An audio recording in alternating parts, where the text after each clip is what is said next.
Assalamualaikum warahmatullahi wabarakatuh. Alhamdulillah, alhamdulillahi rabbil alamin. Assalatu wassalamu ala ashrafil anbiya'i wal mursalin, Sayyidina wa maulana Muhammadin. Ashhadu an la ilaha illallah wa ashhadu anna Muhammadar Rasulullah. Allahumma salli ala Sayyidina Muhammadun musabihil wal ikram, ya wal jalil wal ikram. La nabiyya ba'da, amma ba'du, ibadullah wa ittaqullah wa tahirin wal mujahidin. Bersyukur kita kepada Allah dengan mengucapkan alhamdulillahi rabbil alamin atas segala karunia limpahan rahmah dan hidayahnya, serta dengan izinnya juga kita dapat menjalankan amanahnya beramal dan beribadah dunia akhirat, zahir dan batin. Alhamdulillah, bertemu lagi dengan saya, Guru Mursyid Syekh Nur Muhammad Buya Irwan Maulana Al-Khalidi, Sumatera Barat, dalam rangka meningkatkan iman dan takwa kita kepada Allah, tentunya dengan meningkatkan derajat amal dan ibadah, dan kembali ke sumbernya, yaitu memiliki derajat kodratnya Allah pada diri. Kalau sudah hayat kodrat Allah pada diri, sudah pasti, makanya derajat ibadah itu akan naik dan hidayahnya akan menyertai. Insya Allah, bersalam kita tidak akan pernah kita lupakan. Marilah sama-sama kita sampaikan kepada junjungan kita Nabi Allah, Nabiul Akhirul Zaman, Rasulullah Muhammad sallallahu alaihi wasallam. Atasnya, untuknya selawatnya kita limpahkan dengan mengkalamkan Allahumma salli ala Sayyidina Muhammad wa ala alihi Sayyidina Muhammad. Alhamdulillah, bertemu lagi dengan saya. Sesungguhnya dalam rangka meningkatkan iman dan takwa, YouTube Buya Pasaman Timur sudah pasti terdepan di dalam membela keberadaan marwah umat. Bagaimana tidak dibela? Kajian itu milik umat, bukan milik ulama. Jadi untuk itu mari kita saling berbagi agar tujuan daripada Islam itu terhadap diri kita mencapai Tuhan seutuhnya dan menetapkan umat seutuhnya. Mendapatkan Allah untuk menjadi sebuah Tuhan tidak semudah apa yang kita pikirkan, dan menjadikan diri ini juga umatnya Allah tidak semudah apa yang kita pikirkan. Semua ada proses tajalinya. Memang Islam adalah kodrat, tetapi kalau tidak terjadi hubungan Baitullah, mana yang umat, mana yang Tuhan, mana yang harus menyembah sebagai umat, dan mana yang harus disembah sebagai Tuhan, itu butuh titian yang benar, titian siratal mustaqim, titian sirnya Allah yang harus dikejar dengan derajat mutakin. Inilah pada waktu dan kesempatan yang baik ini, yang dirahmati Allah ini, insya Allah saya akan berbagi wawasan dengan kita semua, berbagi ilmu, mudah-mudahan bermanfaat buat kita. Para hadirin kaum muslimin dan muslimat, sahabat dan kerabatku, serta muridku, para jemaah yang dirahmati Allah, rahimakumullah. Dalam rangka meluruskan iman kita kepada Allah, tentang suatu perkara yang dikatakan sering dijadikan salah pemahaman. Apa yang dikatakan salah pemahaman? Ada yang berpikir mati itu setelah dikubur, kalau tidak ke surga, kalau tidak ke neraka. Ada yang berpaham kembali seutuhnya kepada Allah. Ada yang berpaham kembali ke asal menjadi tanah. Ini perlu kita luruskan pemahaman ini. Sebetulnya kalau hakikat manusia itu ada di muka bumi ini atau tercipta dari muka bumi ini, salah satu daripada anazir bumi ini, asal manusia terjadi, mungkin boleh kita berpikir banyak dalam penafsiran. Tapi kalau sudah innalillahi, kalau pegangan Allah, dari Allah engkau berasal, kembali engkau kepada Allah, itu adalah hakikat diri yang sebenarnya. Jadi untuk itu, coba kita berpikir mana yang dikatakan ruh diri yang sebenarnya. Ini perlu pembuktian. Dalam arti kata pembuktian apa? Kita kalau menyikapi marwah Allah itu tidak bisa dengan amaliyah. Perjalanan Allah, kehadiran Allah, inna lillahi wa inna ilaihi raji'un, bukanlah perjalanan yang mudah, bukan perjalanan yang biasa, tetapi suatu perjalanan yang luar biasa.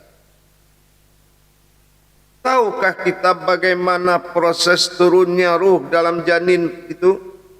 Tahukah kita bagaimana proses Allah itu menjadi Tuhan? Tahukah kita bagaimana proses diri menjadi umat? Tidak semudah itu kita mengembalikan suatu nilai bahwasannya dikubur kembali kepada tanah. Memang apa? Ada di wujud-wujud itu di dalam rahim ibumu, ada segumpal tanah, ada setetik api, atau ada selendar air dan angin. Jangan kita berpikir kalau hanya kodrat seperti itu, untuk apa Al-Quran diciptakan? Maka kita harus berpikir positif dalam kebesaran Allah. Jangan psikologis yang menentukan daripada biologis agama. Tidak boleh kita berpikir amaliyah. Ini semuanya ada batasannya. Mana batasan pandangan amaliyah dan mana batas pandangan ruhaniyah atau ibadah. Baik para hadirin sekalian, para jemaah yang dirahmati Allah. Pernah dalam satu tayangan saya mengatakan, yang dikatakan nyawa manusia itu adalah diri. Nah, kenapa saya katakan manusia itu nyawanya adalah diri? Mari kita lihat kebenaran daripada kalam-kalam yang kita sampaikan dalam pengkajian terdahulu. Kita ambil kembali kepada marwah. Apa yang dikatakan marwah? 3 perbuatan Allah pada diri, alif lam mim. Ingat dasar kajian dulu. Dari Allah terhadap kepada diri yang Allah, dari Allah kepada alam, diri Allah kepada umat. Dari Allah kepada Allah, dari Allah kepada alam, dari Allah kepada umat. Inilah alif lam mim, perjalanan besar 3 kodrat tadi. Inilah rasio atau dikatakan sir-sir yang ada, yang disembunyikan kunci daripada Al-Quran. Nah, ini sekarang kita pembuktian. Kita lihat kembali, ada di dalam sir kaji, dalam pemahaman tauhid dan tasawuf, kita sudah melihat bahwasanya adanya 2 kehidupan di tangan Allah, atau 3 kehidupan di tangan Allah. Pertama dikatakan sifat ruhu bagi Allah, yaitu ruhku, jatuhnya kepada sifat batin. Yang kedua adalah daripada kodrat zat. Nah, zat ini dikatakan sifat ruhi. Ruhi ini adalah ruh kehidupan. Nah, sementara alam adalah jasad. Nah, inilah yang dikatakan ciptaan. Batas ciptaan itu adalah jasad, tapi batas yang dijadikan ada 2 kodrat, batin dan zat. yaitu berwujud kepada nur yang menjadi kehidupan jasad. Pegangan di sini antara ruhi dengan ruhu, inilah yang dikatakan inna lillahi.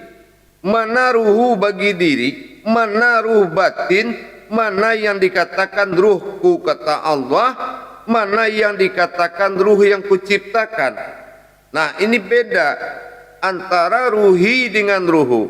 Innama amruhu say'an awrada ayyakulallahu kun fayakun. Ada lahu di situ. Lahu itu dalam hakikat itu dikatakan tubuh batin. Nah, sementara di dalam ruhi tadi kita sudah tahu bahwasanya kalau kita berpedoman kembali kepada surat Al-Hijr ayat 29, Allah mengatakan bismillahirrahmanirrahim, fa iza sawaituhu wa nafaqtu. Ya, di sini Allah katakan wa nafaqtu fihi, wa nafaqtu fihi mirruhi. Nah, di sini ada kata mirruhi, faqaullahu. Nah, di sini juga ada kata lahu, sajidin, yang sujud. Jadi kalau kita mengkaitkan kembali bahwasan di sini timbul beberapa makna yang artinya, maka apabila aku telah menyempurnakan kejadiannya dan telah meniupkan rohku kepadanya, rohku yang kuciptakan, nah maka tunduklah kamu kepadanya dengan bersujud. Jadi siapa? Nah, inilah ruhu. Ruh ciptaan adalah ruhi. Nah, inilah hayat. Inilah kodrat. Tapi yang dikatakan ruhu ini adalah wujud, sir. Nah, jadi sini perbedaan. Jadi makanya dua kali nafas itu naik, satu turun. Nah, kalau dia naik itu namanya adalah ruhi. Ruhi itu ruhnya Allah menuju daripada hayatnya Muhammad. Nah, inilah yang dikatakan Rasulullah. Jadi Rasulullah itu ruh yang diciptakan oleh Allah, yang berasal dari zatnya. Nah, itulah. Tetapi mana yang ruhu? Nah, yang ruhku tadi adalah sir. Inilah wahid tunggal. Jadi kalau yang dikatakan ruhi itu adalah ruhaniyah kita. Ruhani, yaitu zatnya Allah, wujudnya adalah kodrat Muhammad. Jadi sangat jelas para jemaah sekalian, kalau kita mengetahui kodrathu Allah, sudah pantas. Kenapa? Hu itu aku, Allah itu adalah zat yang dikatakan zat yang itu adalah batang tubuhnya Muhammad, yang mewujud seperti kodrat dan berupa-rupa dalam Adam. Inilah hu Allah. Jadi inilah persembunyian. Bersembunyinya aku dinamakan, dipanggil Allah, bersembunyi Allah dalam panggilan Muhammad. Inilah ruhi dan ruhu. Jadi mana diri yang ruh kita sebenarnya? Yang ruh kita itu adalah kodrat diri. Kalau ruhi sudah menuju kodrat Muhammad, berarti ruhi itu adalah rohani yang kita sebut selama ini. Inilah rohani. Jadi kan mana yang ruhu, itulah yang batin. Jadi kalau bernapas aku, dia, aku, Allah, inilah antara ruhu dan ruhi. Jadi yang ruh diri itu sebenarnya adalah kodrat diri rohani kita. Kodrat rohani kita ini adalah wujud daripada kodrat ruhnya Allah, dinamakan amruhu. Inilah yang ruhu. Innama amruhu, Yasin 82. Inilah atas nama ruhku. Nah, tapi yang dia jadikan tadi yang dikatakan zat wujud yang disebut adalah wujud Muhammad. Allah yang disebut, yang dijadikan oleh Tuhan badal tunggal, aktar dalam sebutan ibadah, bersifat banyak kodratnya. Maka Al-Hijj telah menyatakan, fa iza sawaituhu wa nafaqatu fihi min ruhi faqa'ul lahu sajidin.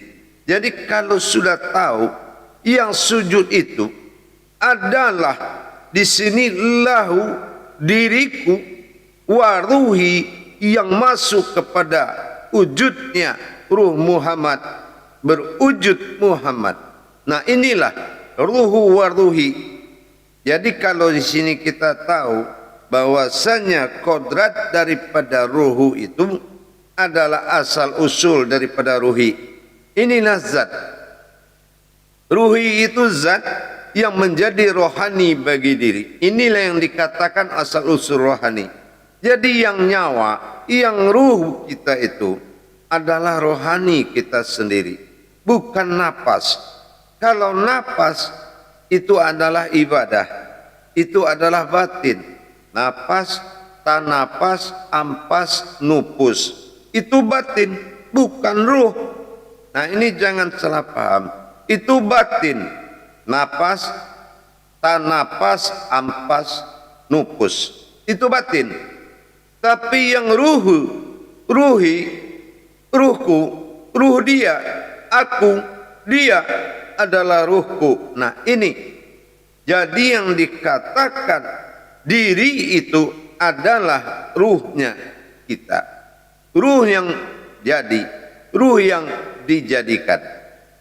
Nah, ini ruhi, ruhku, ruhu, ruhku, ruhi, ruh yang kuciptakan. Nah, inilah zat.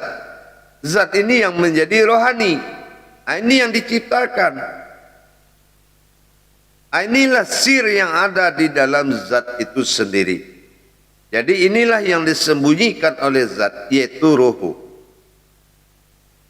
Para hadirin, para jemaah yang dirahmati Allah. Jadi kita sudah paham, tidak perlu lagi kita berprasangka atau beranggapan seperti hewan atau makhluk lain. Kalau makhluk lain itu memiliki ruh juga, namanya ruhamiyata. Itu ruh yang diperintah, yang berasal dari nurul alal nurin. Saripati nurnya Muhammad. Dalam nur Muhammad itu ada nur lagi dinamakan nurul alal nurin. Mana nurinnya? Nur hayat, nur yang menghidupkan. Asal semua asal hidup. Makanya Rasulullah itu diberi gelar oleh Allah Ruhul Azoma, sumber ruh. Tetapi ruhamiyata. Nah, contoh apa? Di dalam nur, nur asal muasal ruh. Jadi yang dijadikan oleh nur ini adalah nurin. Nurin ini adalah kekuatan asal muasal ruh. Bukan nurnya Muhammad langsung, tetapi nurin yang di dalam nur Muhammad. Jadi dia berikan ruh kepada air, batu, angin, tanah, semua dia berikan. Tumbuh-tumbuhan diberikan. Itulah warna-warni. Jadi cahaya yang ada di dalam cahaya ini, inilah warna-warni yang menjadi ruh. Yang hitam menjadi ruh ini, yang kuning, yang merah, semua menjadi, itu nurinnya Muhammad. Tetapi ruhi dan ruhu, alif, ruhu sir alifnya, sementara ruhi aftar alifnya, ini adalah ruhnya kita, diri. Berhentilah mengatakan ruh seperti ruh hewan atau ruh makhluk. Tetapi ruh diri itu adalah wujud dan maujud. Ini yang dikatakan waruhu waruhi. Mana jasad, disinilah ciptaan. Setelah Adam disempurnakan, maka kutiupkan seluruh ciptaanku. Nah, di sini kan surat Al-Hijj tadi sudah sangat jelas di 29 mengatakan seperti itu. Jadi para jemaah sekalian yang dirahmati Allah rahimakumullah. Alhamdulillah, perlahan-lahan kita selalu belajar dan belajar mencari kemuliaan Allah dalam diri. Bukan suatu pemahaman dan aliran, tetapi Al-Quran yang bercerita. Bagaimana Al-Quran bercerita? Berdalilnya Allah. Bagaimana cara Allah berdalil? Melalui wali-walinya, pesuruh-pesuruhnya. Ada wali Allah, ada pesuruh-pesuruhnya Allah. Inilah yang dikatakan dalilnya Allah. Bidahlihi marifatul haq fil ilmi. Kebenaran sebuah ilmu itu ditentukan oleh dalilku sendiri. Tidak mudah seorang wali bicara. Tidak sembarangan sebuah kewalian berbicara. Pembicaraan adalah kodratnya Allah.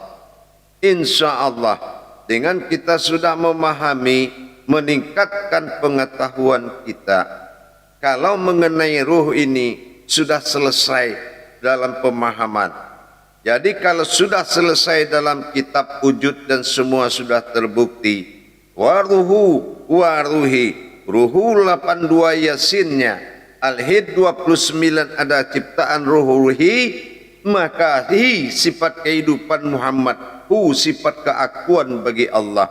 Maujudlah Allah pada Muhammad. Inilah yang menjadi ruhi waruhu waruhani. Inilah rohani. Dan ruhu adalah batin, kita disebut Rabbani. Inilah diri. Jadi kalau sudah kita tahu kodrat diri itu, kenapa napas itu turun naik, itu adalah zikir dan tasbihnya Allah. Akulah Allah. Dalam kodrat Muhammad, hu Allah. Jadi kalau kita sudah tahu pengakuan Allah yang bersembunyi dalam kodrat Muhammad, inilah hu Allah dalam maujud. Mim, ha, mim, dal. Cukup jelas sekali. Jadi jangan kamu lari lagi jamaah para hadirin dari mana kodrat-kodrat yang telah ditetapkan. Inilah kharirinya Allah. Inilah fiklinya Allah. Dan inilah khaulinya Allah. Insya Allah. Sehingga kita bisa menikmati hidup dengan Allah melalui kodratnya, bukan amalan. Menikmati Allah hidup dengan kodratnya, hayatnya Allah pada diri, bukan sebuah amalan. Tetapi manusia itulah amalannya Allah. Apapun yang kamu cari tentang Allah, carilah pada dirimu sendiri. Wa fi ampusikum afala tubsirun. Insyaallah. Akhirul kalam, wabillahi taufiq wal hidayah. Wassalamu alaikum warahmatullahi wabarakatuh.